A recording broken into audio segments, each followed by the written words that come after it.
lacking in the social graces, desperately remained at home, inventing lovers on the phone who called to say, come dance with me, and murmured vague obscenities. Janis Ian is an American singer-songwriter from New Jersey, and she's generally considered to be folk rock kind of genre.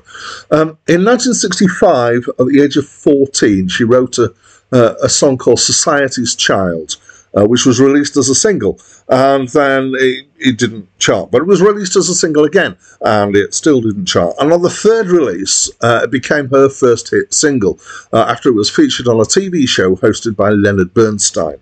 The song is about an interracial romance, and it caused quite a lot of controversy because this was quite a taboo subject in the 60s in America, which seems kind of weird to me.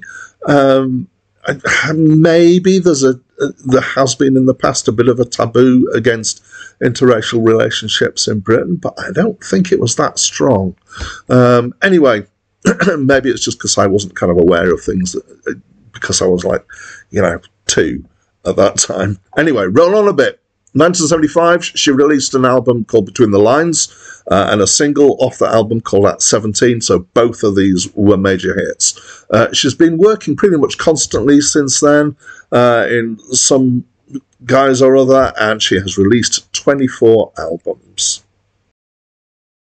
Hi, my name's Dan. So this was Janis Ian's 7th album, and this was the album that was a big hit for her, and the single At 17 that came from this album was huge.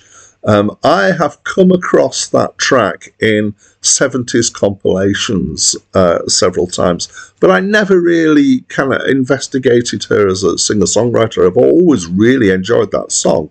So this is my first encounter with her apart from that song. And I'm kind of wishing that I'd discovered her earlier. But this is one of the great things about me doing this series of reviews. Somebody else has devised this list, so I'm coming across things that are new to me, and this is the original motivation for me to start to do reviews like this, was to actually discover some stuff. So tick, manage that. Right, so I would describe this as being singer-songwriter.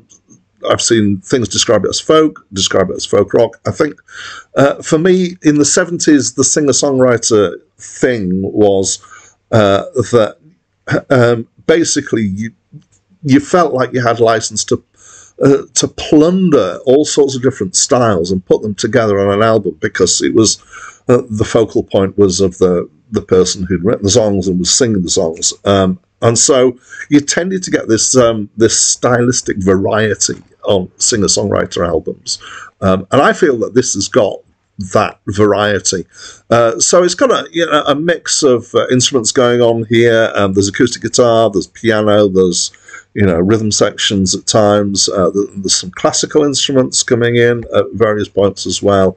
I think the first few tracks that kind of felt definitely in the folk rock kind of area. Then there's a jazz number just thrown in there, and then there's a chamber pop number, which is interesting, because I was kind of thinking for the first few tracks, I was thinking, oh, thank goodness there's no string section on this. It would just absolutely ruin it.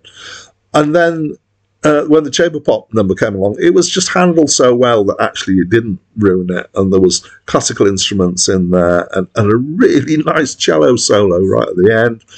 So that's great. Later on, there's hints of country in there, but definitely not very strong, and certainly not kind of hitting the barriers that I have against country music.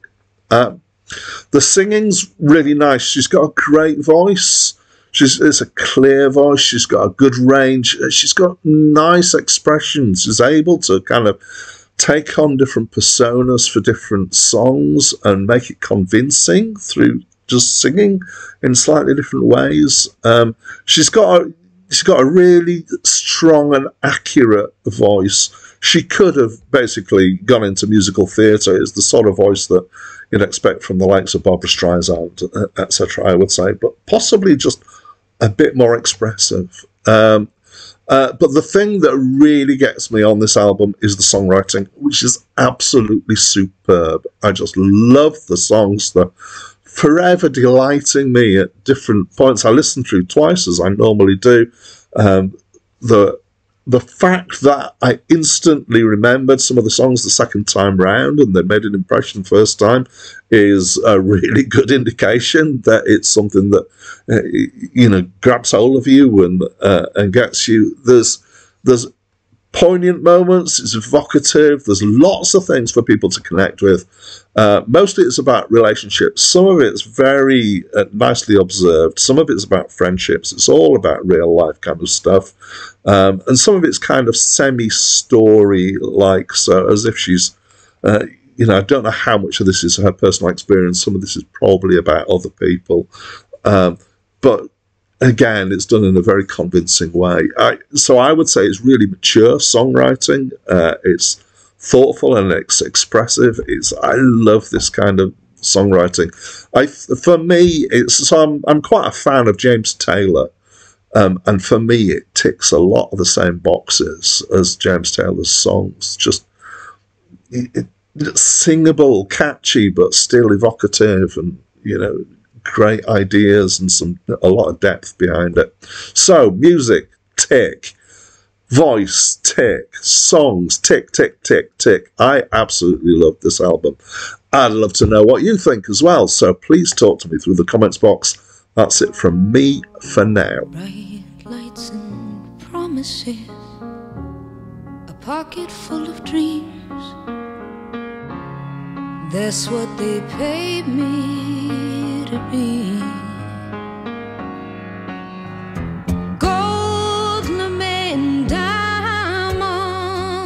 I am a hometown queen.